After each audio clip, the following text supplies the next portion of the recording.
Thanks everybody for coming in today, taking your lunch with you and taking some time off. I appreciate that.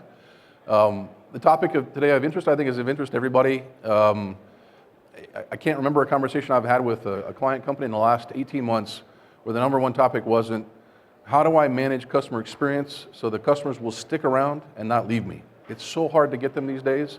Once I've got them, I'm trying to figure out how to make more money with them, but how do I get them to not leave me or defect in some way? And so customer experience has become the mantra of the business conversation these days. If you don't know SYKES Enterprises, we're a contact center outsourcer. So we have 50,000 people around the world taking phone calls, answering emails, responding to chats, managing service processes on behalf of lots of big clients in technology, in banking, in telecom. And so for the last 5 years, we've made a concerted effort to get into what we call customer analytics, to try and understand what really makes customers tick, what are the levers that really drive customer experience. And as we've done that, we've come across what we're coining as the 5 myths of customer service satisfaction. And that is there are some conventional wisdom, unwritten rules or written rules that seem to get taken for granted that we find sometimes backfire on folks. And so we wanted to talk about kind of what we've observed, what we've helped our clients to figure out, and how to take these things in a more balanced approach. So today we're going to go through that. Customer satisfaction is complicated, right? This is people you're talking about, not machines. And so they're not always logical, rational, or make sense when they have a response. There are many, many ways to measure customer satisfaction. And some of them are conflicting. You've got transactional surveys, you've got customer experience surveys, you've got post-site visit surveys, you've got post-dispatch surveys, pop-ups on your website, you name it. How do you take all that data and sort of make sense of it? And I think that there are a lot of assumptions and myths that maybe cloud how to interpret the data and what to do with it to actually move your business forward and be more productive. I don't know what your company's like, but in mine and many of our client companies, I see these voice of the client programs take on a life of their own, where it used to be just getting customer feedback, and then it became voice of the customer. Now it's enterprise feedback management, so it's got its own organization, its own structure. You want to get a question answered, and that's tough, right? And now there are some many new satisfaction indices, and now we're all trying to make sense of those. How do we use them? What do they mean? They blend a bunch of metrics. How do I act, right? So I'm just going to take a quick poll for here in just a second. My storyline for today, we'll talk about the 5 myths and where they came from. Give you some real examples of programs that we've worked on clients and how to sort of balance out, not to overreact to the myth. And then, our simple approach or simplistic approach to managing customer satisfaction, how you navigate your way through these myths. I'm going to do this first. Quick poll. In your company, what's the number one most important customer experience metric? Is it overall satisfaction? Just raise your hands. Is it NPS, Net Promoter Score? Is it customer experience score? Starting to come around that one. First call resolution? Something else those are kind of the big 4, but are there others out there? We've got a few more seats up here on the side if you want, a couple on the aisle here if you want. I know it's standing room, but come on in. I don't mind if you walk around, it's okay. In North America, by and large, I find still overall satisfaction is the primary metric for most companies, but I see a lot of clients now blending 1, 2, or 3 of these metrics all together in the same scorecard, trying to make sense of how do I react to different pieces of it. The 5 myths I'm going to talk about, and you'll see them familiar as we talk through them in detail. One is the squeaky wheel, your complainers. The second is this idea that the agent is the experience, the rep is the experience. The third is that resolution causes or equals or is the source of all satisfaction. The fourth is this idea that if I spend more time with a customer, he's going to be more satisfied. And finally, that satisfaction, in fact, equals loyalty, or does it? So we'll talk through these myths and kind of how they manifest themselves. The first one is the squeaky wheel. I get why this is prevalent, right? So I've not run into a company where complaints weren't something that got reacted to, right? And if the language of your company is around escalations or complaints or having no defects or being concerned about churn or the conversation is about customers being frustrated or there's abandonment, it's likely that your organization has a view towards paying a lot of attention to complainers, right? We call them the squeaky wheels. And I get it, because complainers come in and they complain to you and then they ask for a supervisor and then they go to a boss, and sometimes those get to senior management, and so they get a lot of kind of overhead attention on you that isn't always necessarily good. This idea that if I just fix the complaint, everything will be better. Well, my question is always to our clients is, well, how squeaky is it, right? At what point on this scale of 1% complaints, 3% complaints, 5%? Do you start to say, man, this is something we really have to pay attention to? Our observation is when you start to get into that 8, 9, 10, 11, 12% range, now you have something you have to really focus some energy on, right? If it's down in the lower ends, I mean, we're all in product or technology businesses, there's a natural, I'll call exception kind of failure modes that pop out, right? Those things are not systemic, they're accidents, they're mistakes, they're a bad agent on a bad day, they're a customer with a particular bent towards your company. Those are not always resolvable, but you start to get in this range of 9, 8, 10, 12%, now you start to worry, okay, I've got some systemic things going on. And so I look at it this way, when you get in that range of 10 or 12%, you start looking for patterns. Do you see a common issue type that's causing more of your complaints? Do you see a common failure mode causing more of your complaints? Do you see a common agent or pool or site or location? You think about the sort of drivers of your business. You're looking for patterns. If, on the other hand, what you see is the odd cracked wheel, the occasional broken axle, the funny chip service, these are clearly not your norm, they're not normal failure modes, then caution not to overreact. Because here's what we see. Once your bottom box numbers are below 10%, the squeaky wheel should be lower in your priorities. Now, that may be countercultural, and in a day and age where you have social media, it seems even more threatening because a complainer can complain and lots of folks can hear about it. It's not like they just complain to you anymore. They can complain to the whole universe. But practically speaking, if you spend all your energy there, it can distract you from other more important things. And here's the example I wanted to talk about. Program that we worked on, this is a desktop printer example. So desktop printers sold to consumers, and they were concerned about their bottom 12% in the bottom two boxes of dissatisfaction. And granted, that's a big number. So it was their big priority, right? There was a company edict, we will fix the dissatisfaction, lots of management resources attached to it, lots of monitoring, lots of resources. But in the final analysis, what really got uncovered is that customers were frustrated by chronic product issues. And those can be fixed, but they need the product side of the house to fix them. And so in the midst of your customer service operation, what can you do with that? The reps, on the other hand, really had no authority to replace or refund. The best they could do is say, sorry, but here's how to manage the best that you can. This was for us the missed opportunity. 75% in the middle, right? So not everybody had this dissatisfying experience. In fact, the product issues were more exception than rule. So that group of customers need to be taken care of in one way. But the other group here in the middle, well, that neutral bucket for me always makes me nervous. 75% in the middle boxes saying to us, agents sound scripted. And when we looked at what the best agents were doing, they were educating well, they were displaying confidence. In this day and age, think about it, the people who call about their desktop printer are not tech experts, they're tech novices, they're my mom, right? They're people who just want a little bit of help, and so they want a little bit of education, they want a handhold, they want to walk through, and so in that case, the agents who sounded like they were comfortable and conversational and confident what they were doing were able, so just with simple changes in training and improvements in soft skills, that middle box got moved up by 10 whole points, right? So a small amount of effort there moved the entire customer satisfaction number up 10 points. No amount of effort could have moved that 12 down to 5, or down to 2 for that matter, right? So it was about balance. So not that complainers are a bad thing to pay attention to, but at some point you got to balance that against where your bigger opportunities might be. So if that's myth number one, I got to believe that everybody's run into at least a month or a quarter or a year where complainers were your big strategy, right? On the other end of it, I work in the call center business, right? So we have lots and lots of reps, lots and lots of agents, lots and lots of people, and there's a tendency to believe that the person is the experience, right? It's really easy to observe. I can go into a call center floor and I can sit down next to a rep and I can hear how they're talking and say, say it that way next time, or talk about this, or show a little bit more empathy. In fact, if your language around your company is, you can hear a smile, or that rapport that you established was excellent, or try this empathy statement. These are things that get said in call centers over and over every day. It's coaching of people, right? But here's what we really have learned.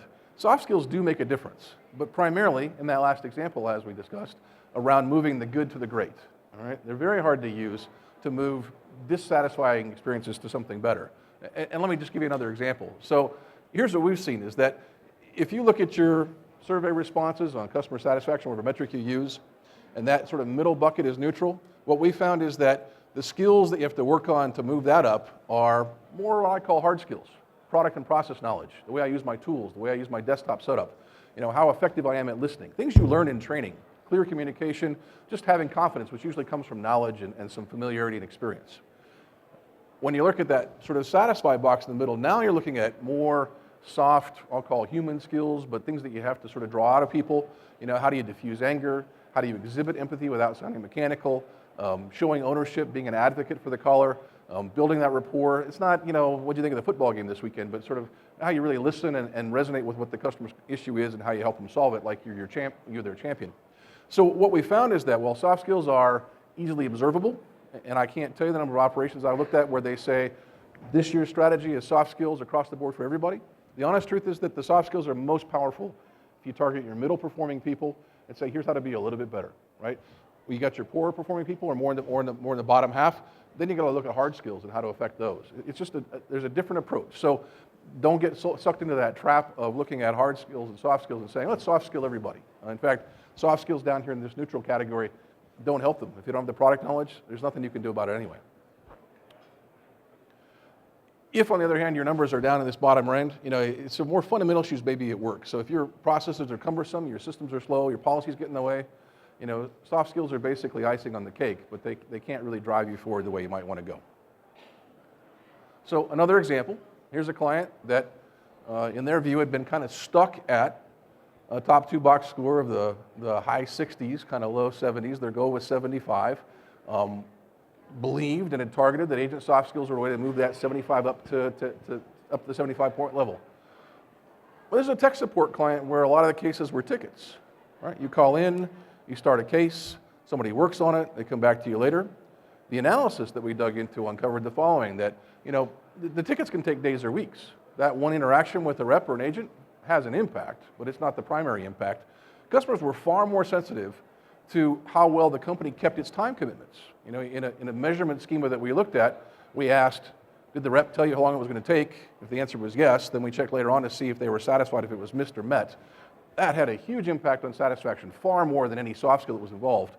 And what really came out of it is that while soft skill training was the target, the real opportunity was in hard skills on better isolation skills. That if I had got a really good job of isolating what the problem was, the chances the ticket ran shorter and got to the right person for resolution earlier were higher, and therefore satisfaction was higher.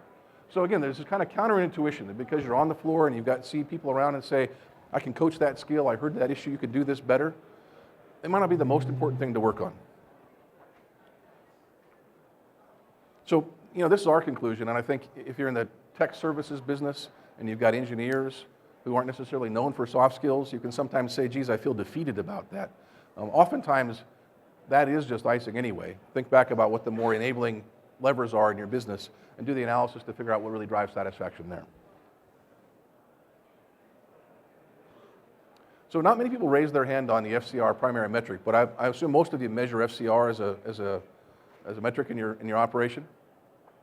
You know, I've got clients that have proven to me over and over again that FCR is the metric. First call resolution causes satisfaction. You know, if your language around the company is one and done, if it's FCR, if it's about avoiding repeat calls, you know, then that's part of the mantra. I've got one client where the executives are bonused on the FCR metric at the end of every quarter, so it is their #1 objective. But I want to show you some data from a recent project, and I obviously stripped away the sensitive stuff here, but this is what struck us. You know, FCR is a yes or no question. Was your problem solved today, right? Sometimes it's how many times did it take, but typically was it solved today?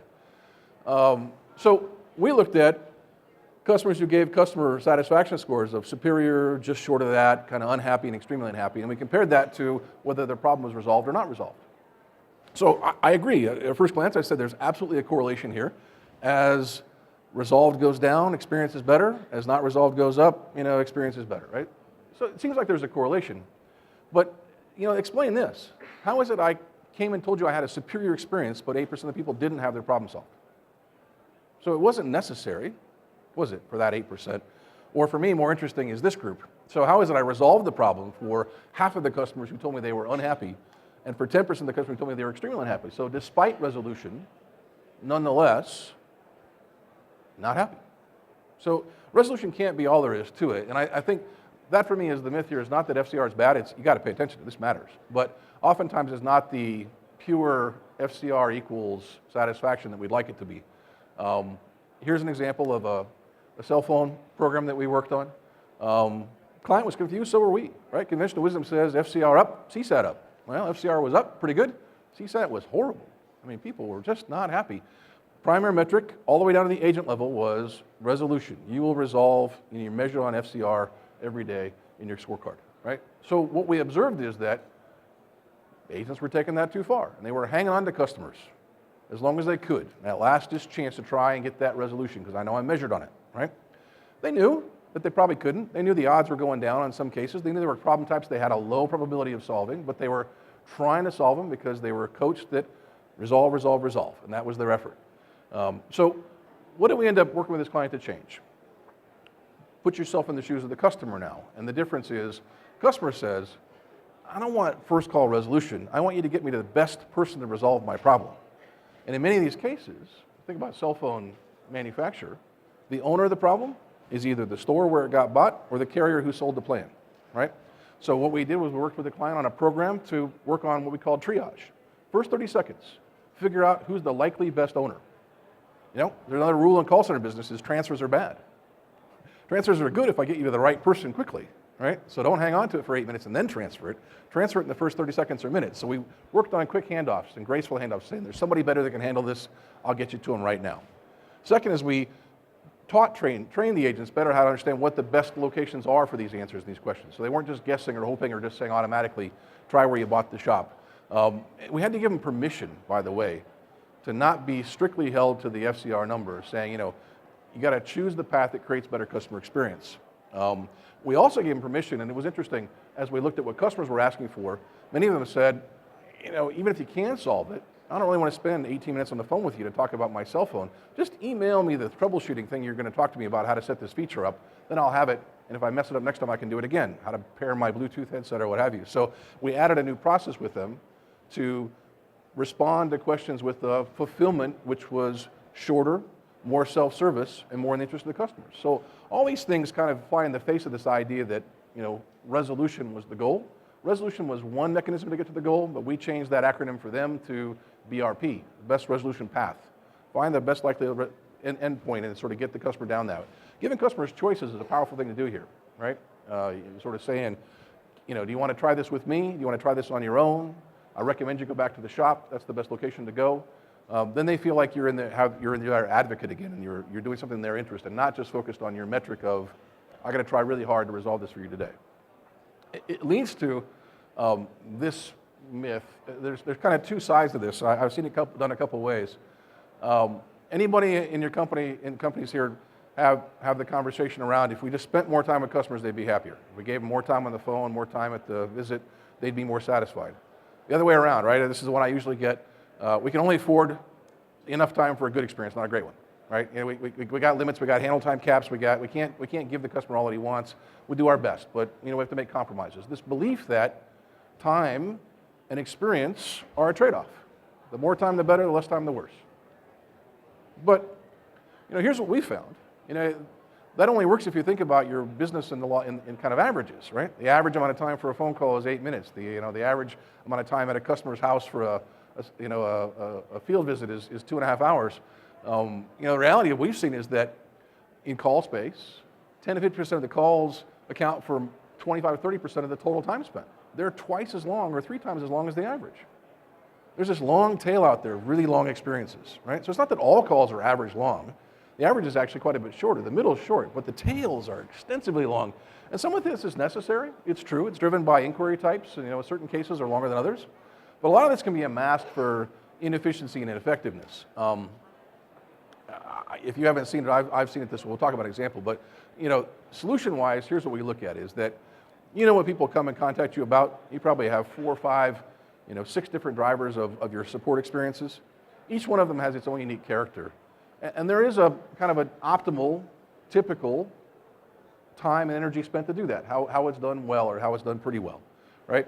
So you set that as a standard, not average across 5 different call types or 5 different service experience types, but that one type, and then you calibrate and analyze compared to this. Because here's what we found.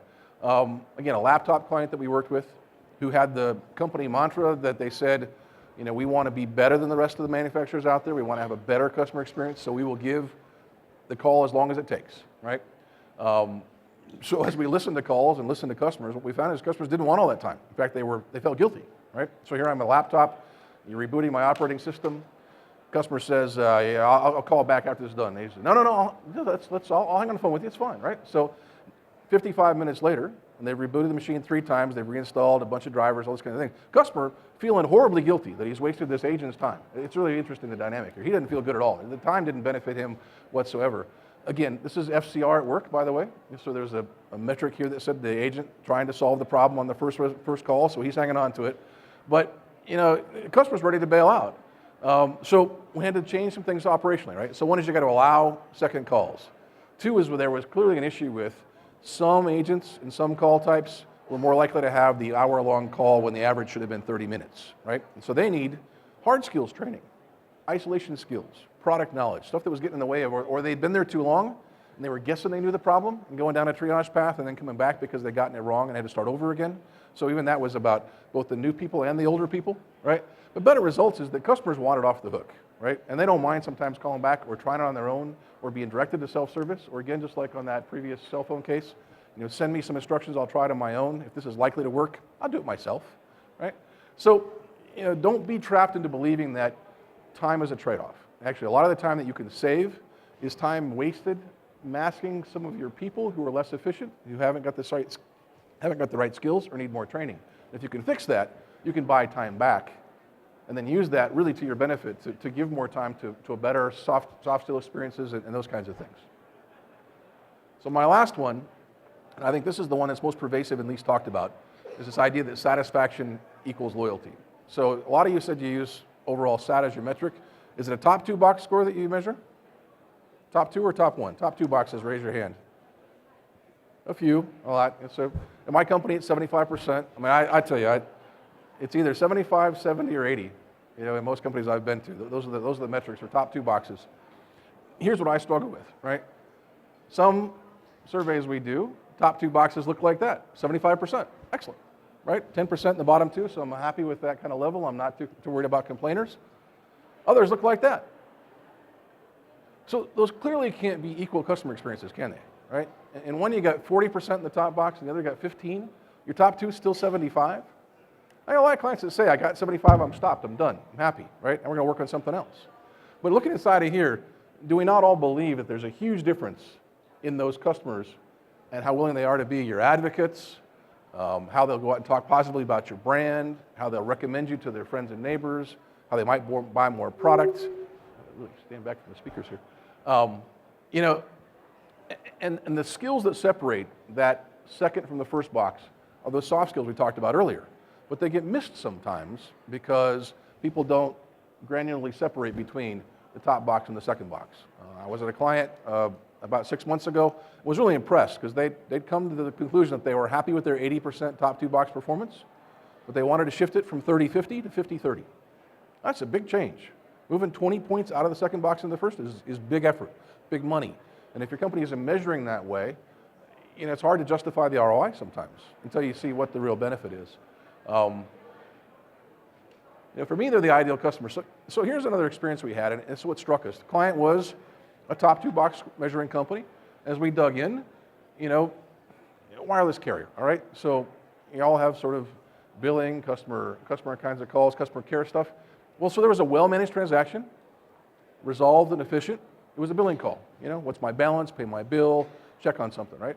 Same call, a loyalty building experience. We heard it. We heard the customer experience go up when the rep said, while I have you on the phone and you've called about your bill, let's just check and make sure your plan is optimized. Right? Customer didn't expect it, so it was a gift, right? What we heard is half the time they added, half the time they took away. So it was net neutral revenue to the client, right? But on the routine billing call, these were the top 2 box scores. On the one where we added optimization, those were the top 2 boxes. So we didn't move the satisfied box very much, but we added a whole 11 points to the top box. That simple activity, which by the way cost a little bit of time, because now I have to optimize once in a while, so there was a handle time consequence.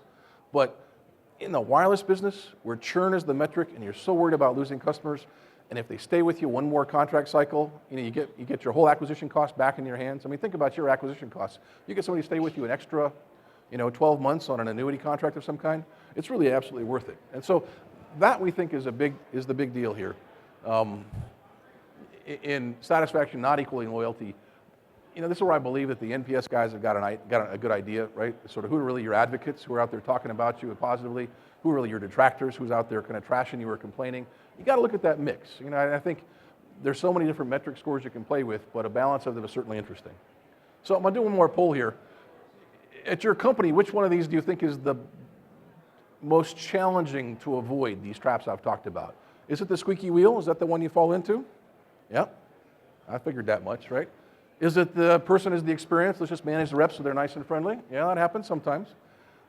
Is it FCR is king? Is that the one that gets in your way? Is it sort of time is money or more time is a better experience? Is that one getting in your way? Or is it this satisfaction that the top two is good enough? So these three are self-evaluation kinds of questions. Here's our approach to it, and I don't think it needs to be complicated. The first thing is, you got to know what you're trying to accomplish, all right? So the thing we see universally is customer experience and customer satisfaction are the goal without really knowing why, okay? You got business things you want to accomplish. I want to stop churn. I want to encourage word of mouth. I want to increase wallet share. You figure out what your business metric is that matters at your company. Once you know that, it's pretty easy to figure out what's the right measure, all right? Because knowing what your goal is, you can say, do I measure satisfaction? Do I measure repurchase intent? Do I measure customer effort? Do I measure what causes defections? You choose the metric, and I'm not partial to any one of them. I think there's a metric or metrics that fit with any one of those business goals. And then finally, though, but this for me is the most important, 5 boxes, 5 strategies, okay? There's no one blanket way to manage customer experience. You got to look at your boxes and say, what's going on in the bottom? What's going on in the middle? What's going on at the top? And in the bottom, our view is you're managing exceptions and making sure you don't have any systemic issues down there. In the middle, you're managing hard skills, you're managing processes, you're managing things that get in the way of people being effective. And at the top, you're managing soft skills to move that 4 to 5 box kind of experiences so you get the best customer experience. And so if you have a balanced approach, no one of these metrics is wrong. They're just wrong if they're done in isolation by themselves, and that's the only thing that you do, right? This is about balance. It's about a strategic approach to customer experience and having different ways to play with it. That's it. Any questions that I can answer? Before you walk out, there's some white papers at the door if you want to that kind of summarize this in a document. But questions, anybody?